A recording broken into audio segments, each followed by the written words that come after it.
Alright guys, welcome back dito sa ating channel. So ngayon guys, may bad news tayo ngayon tungkol dito sa Binance. So tuluyan ng tinanggal sa Play Store dito sa Pilipinas ang Binance app. So hindi na nila ma-update ang Binance at ang masaklap dito ay hindi na tayo makakapag-trade o makakapag-download ng Binance dito sa Pilipinas. So makikita nyo guys sa bagong balita dito sa Bitpinas. Ito, the big story. A search for Binance on the PH Google Play Store now yields result for locally licensed coins.ph as well as region-specific version of the Binance app intended for other jurisdictions such as Binance TH o Thailand and Binance Turkey. Ayan, so makikita nyo, main Binance app removed in Google Play Store amid wider crackdown on unlicensed SEX. Ayan.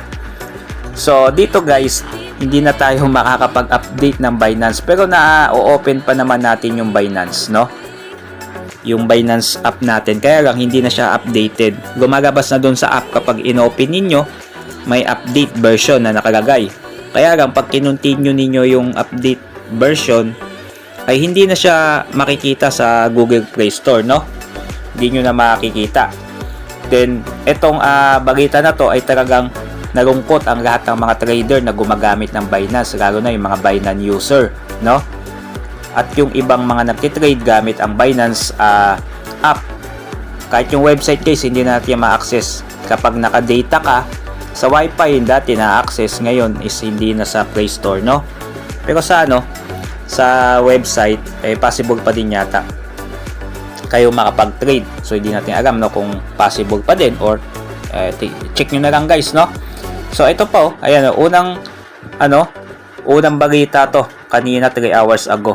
Tingnan nyo guys yung comment dito ng mga traders at mga netizen. Use VPN na lang para makapag-update. So pwede ba yung VPN? Bawal ang VPN. Bawal. Hindi pwede. Gagawin talaga lahat, ma-monopolize lang ang market. Ayan, pabor sa kanya, pabor ata sila sa online sugal kaysa sa mga trading app, 'di ba? Ayan, no. So, how about PDAX and coins? Bugok naman 'yan, guys, yung mga coins.ph. So, tagal ko nang hindi gumagamit ng coins.ph kasi naban yung account natin diyan. Kaya wala gaano tumatangkilik sa local exchange. Ayan, malaki kasi ang spread, mahal pa ang gas fee. Yan, tama kayo. Malaki at mahal ang gas fee. Hindi kagaya ng ibang exchange talaga, konting-konti lang, hindi nyo ramdam yung gas fee at yung spread. So ayan, ay pa nito, walang kwenta din yung pag-push nila sa blockchain tas isusuppress nila mga established na exchange globally. Parang pakitang tao lang galawan nila sa huli, gagamitin pa din corruption. Yan, no? 300 million dinner for government people. I think to guys, no, nangyari siguro to baka dahil din dun sa balita din kay Zagdico na nakapag-push siya ng crypto na worth 100 million dollars yata yun. Yan. So may nag-survey sa amin last week lang, study daw from BSP at mga question is about cashless transaction through the use of QR code, meaning pinag-isipan na. Matik talaga. Binance app. Ako na lang mag-update, magkasunod lang Ayan, no. Goods na yan, para tigilan na nila mga foreign exchange, makapag-trade na ng tahimik. Huwag kayo mag-alala guys kasi may Bybit pa naman tayo, no. May MEX, ayan, kung gusto yung itry yun, yung link nasa video description, no.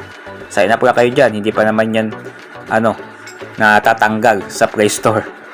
So ayan, may OKEX pa din guys, OKEX, doon, pwede din tayo mag-trade, no.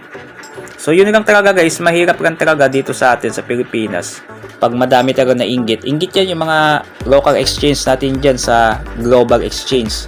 Kasi mas maganda at madaming gumagamit ng global exchange compare sa ating local exchange na yung iba, ang daming complaint dahil dyan. Di daw sila makapag cash out pagka tumaas ang Bitcoin kasi nagme-maintenance. Diba? Ganun yan Yung iba, ang taas ng gas fee, lalo na pag sa GCash, dun sa Gcrypto. 'Di ba? Kaya wala tayong magagawa kung iban talaga nila yan. Kasi yan ang ginagamit talaga ng mga Pilipino dito mga globally exchange. So yun lang guys, no? Kung nagtataka kayo bakit hindi na ma-access or hindi na ma-update ang Binance, eto na yung balita. So tinanggal na siya sa Play Store, di natin alam kung kailan babalik to, no? So yun lang, thanks for watching sa ating bagong update guys. Huwag niyong kalimutan mag-subscribe sa ating Ken Crypto PH channel, no? Nang sa ganun lagi kami updated, no, sa ating mga susunod pang mga video.